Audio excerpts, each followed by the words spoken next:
Dans un monde où l'apparence et le statut social semblent souvent plus importants que les véritables sentiments, certaines histoires d'amour prennent une tournure que l'on n'aurait jamais imaginée. Mais au fond, qu'est-ce qui fait véritablement naître l'amour? Est-ce une connexion profonde, ou est-ce la promesse de tout ce qui brille autour de nous? Voici l'histoire de Sophie, une jeune femme, comme tant d'autres, pleine de rêves et d'espoir. Mais elle voit l'amour sous un prisme bien particulier, influencé par le monde luxueux qui l'entoure, un monde où la richesse semble plus séduisante que tout le reste. Mais un jour, Sophie croise la route de Marc. Un homme qui semble incarner tout ce qu'elle recherche, ou du moins, tout ce qu'elle pensait rechercher. Ce qui semblait être une simple rencontre allait bouleverser sa vision de l'amour, et la conduire à découvrir une vérité qui, au départ, lui était invisible. Sophie, bien qu'ambitieuse, n'avait pas encore ouvert les yeux sur la véritable nature de la vie qui l'entourait. Elle rêvait de réussir, mais ignorait encore à quel point certains rêves pouvaient la mener dans des directions inattendues. Ce soir-là, alors qu'elle se rendait à une soirée élégante, Sophie n'avait aucune idée de ce qui allait se passer. Là, dans cette foule brillante et scintillante, elle croisa Marc. Un homme charismatique, vêtu d'un costume parfaitement coupé, dégageant une confiance inébranlable. Tout chez lui semblait crier la réussite, l'opulence, et l'influence. Marc savait exactement comment séduire. Il savait que, dans un monde où l'apparence prime, quelques mots bien choisis pouvaient faire toute la différence. Avec un sourire, il aborda Sophie, et elle, bien que d'abord timide, sentit une attraction immédiate. Il lui parla de ses voyages dans des endroits exotiques, de ses villas au bord de la mer, et des soirées mondaines qu'il fréquentait régulièrement. Il y avait bien ces moments parfaits, ces gestes de générosité, ces promesses de bonheur. Mais au fond d'elle, Sophie sentait que quelque chose clochait. L'amour qu'elle vivait avec Marc semblait vide. N'était-ce pas plutôt le luxe qui la fascinait, cette vie brillante et séduisante qu'il lui offrait, plus que l'homme lui-même? Malgré cela, Sophie refusait de voir la réalité en face. Chaque sourire, chaque caresse de Marc venait la rassurer.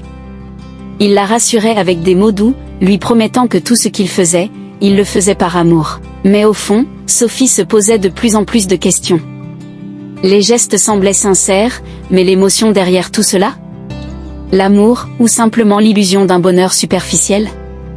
Elle était déchirée entre deux mondes, l'un, celui du luxe et de la richesse, qui comblait ses désirs matériels, et l'autre, celui de l'amour pur, que peut-être elle ne connaissait plus. Sophie, assise seule dans son appartement luxueux, se retrouva face à une réalité qu'elle n'avait jamais voulu voir. Elle regarda son téléphone, puis se tourna vers le miroir. Là, elle aperçut son reflet, entouré de vêtements de créateur, mais le vide était là.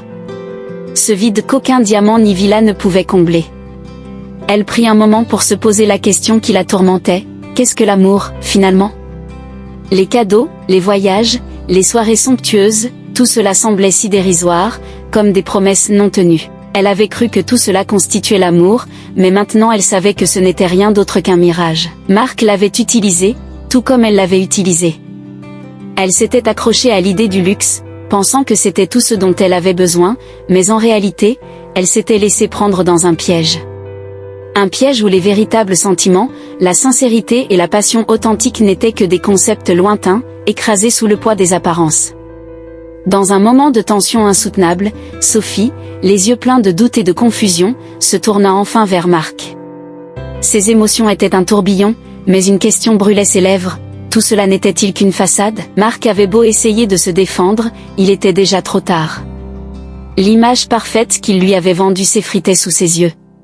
Sophie comprenait désormais que l'amour ne pouvait se baser sur des choses superficielles. L'argent, les voitures de luxe, les villas, tout cela n'était que des miroirs reflétant des illusions. Des illusions de bonheur, d'affection, d'une vie parfaite.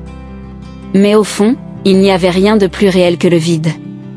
Le miroir qu'elle avait cru parfait n'était en réalité qu'une surface polie, sans profondeur, sans chaleur. Sophie se rendait compte que l'amour véritable ne pouvait naître de cette superficialité. Sophie se retrouva seule, mais une solitude qu'elle n'avait pas redoutée. Paradoxalement, elle se sentait plus libre que jamais. Ce vide qu'elle avait ressenti auparavant ne l'oppressait plus. Elle marchait dans les rues de la ville, loin des lumières étincelantes et des moments de luxe. La vie semblait plus calme, plus vraie, sans le bruit incessant du monde auquel elle avait appartenu.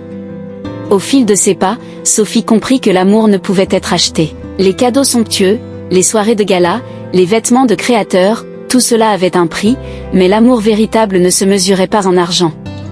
Elle avait compris que ce qu'elle cherchait, ce qu'elle désirait réellement, ne résidait pas dans les artifices de la richesse. Les véritables valeurs, celles qui construisent des relations solides et sincères, étaient ailleurs. La confiance, l'authenticité, la sincérité. Ce sont ces qualités qui forgent une véritable connexion, une relation où l'on peut être soi-même, sans masque ni illusion. Sophie savait maintenant que l'amour ne se construisait pas sur des choses matérielles, mais sur des liens profonds, créés dans le respect et la vérité. Ce n'était pas la richesse qui lui manquait. Ce qu'elle cherchait, ce qu'elle désirait, c'était une connexion réelle, un amour sincère, un respect mutuel. Elle avait quitté ce monde de faux-semblants, et dans ce choix, elle avait retrouvé une forme de paix, une paix qu'aucune richesse ne pourrait jamais lui offrir. Elle avait enfin compris que le vrai luxe n'était pas dans ce que l'on possède, mais dans ce que l'on vit, dans les relations que l'on cultive et dans l'amour que l'on donne et reçoit. Dans cette histoire, Sophie a appris une leçon précieuse. L'amour ne s'achète pas, il se construit. Il se bâtit sur des bases solides, où l'honnêteté, la confiance et la véritable affection priment sur les apparences éphémères. L'amour ne réside pas dans les choses matérielles, mais dans la profondeur des sentiments, dans les gestes sincères, dans la simplicité d'une connexion vraie.